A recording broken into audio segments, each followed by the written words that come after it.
What is going on, guys? Paul Ryan back at it again. I hope everybody's having a good night. Talking some Cowboys here.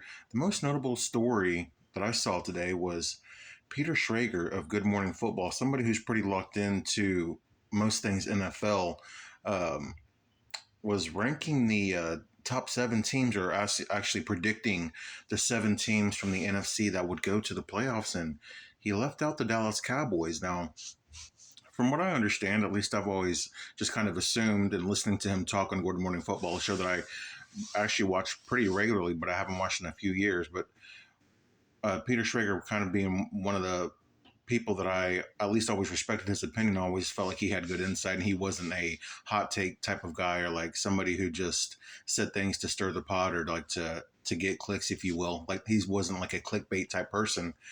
I always thought he again was a credible person, and to see that he had the Cowboys missing the playoffs, not being one of the seven teams from the NFC to earn a playoff spot, I found that kind of strange.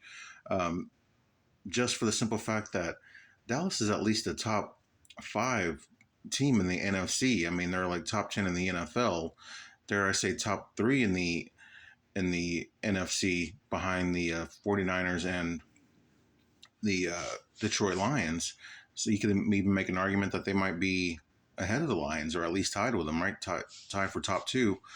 That being said, I know that it's not all about talent on the roster. Of course, you've got to factor in the schedule and how that's laid out. And I don't know if he's like predicting an injury, or if he's just thinking that because of Mike McCarthy heading into the season on a 1 year deal, Dak Prescott heading into the season on a 1 year deal, um, maybe thinking that that could be like a something that is a distraction all year and causes the Cowboys to have a lack of success. Which, I mean, you can't really argue with that, right? Hopefully that's not the case, but I can see why somebody would think that that would impact the season. Still kind of surprising though. Again, I've always liked Peter Schrager whenever he was talking football on that show, and anytime I saw him on the sidelines or doing anything like on a morning show before a game, I always liked his opinion. He seems like a likable guy. He seems like, again, like he's got connections and that he knows the sport well enough to um, at least have a job in football. But yeah, this was kind of a shock to me. The team that I don't want to say would argue with, but that I thought was surprising was Atlanta. But again, you look at that division, they are definitely the best in the NFC South, and they're more than likely going to win that division. But are they better than the Cowboys? I don't know. I don't think so. And then another thing that was, people kind of found not to be egregious, but he had the LA Rams, the Seattle Seahawks, and the San Francisco 49ers all go making the playoffs. So three teams from the NFC West making the playoffs. Again, that's a really good division, a difficult division. I think Seattle's kind of a team that's being slept on. I also think the Cardinals are a team that you got to watch out for, but he didn't have them in the playoff picture. I don't know, that NFC West division is going to be tough, but to have three teams making it from one division, I don't know. I don't think that's very likely, as good as that division is. So that was one thing that I think people kind of got hung up on a bit. Definitely disagreed with the most.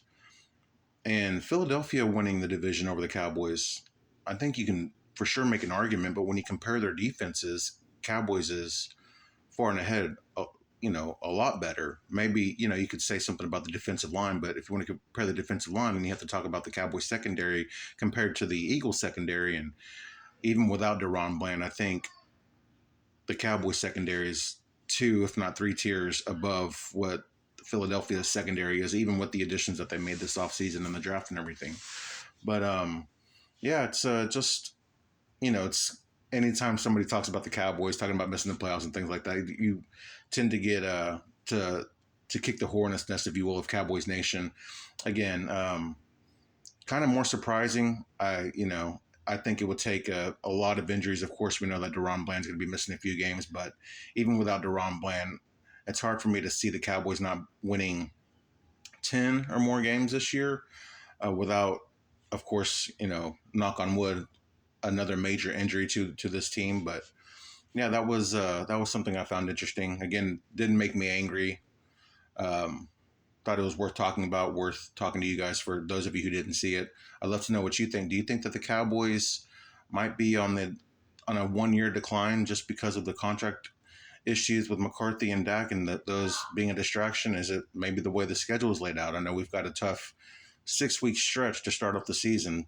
And I know if you listen to the Cowboys crystal ball when we did our record predictions, I mean, there's a good chance that we could go into the 49ers game. I believe it's week 6 as we have our bye week, week 7. But we could go into that game with a losing record and potentially after facing San Francisco, potentially be 2 games under 500. That's something that's a realistic thing. But will that happen? I hope not. It could happen. I don't think it will, but it could. But yeah, so that's just something I was thinking about. I hope everybody's having a good night. I'm Paul Ryan. I'll see you guys tomorrow. Peace.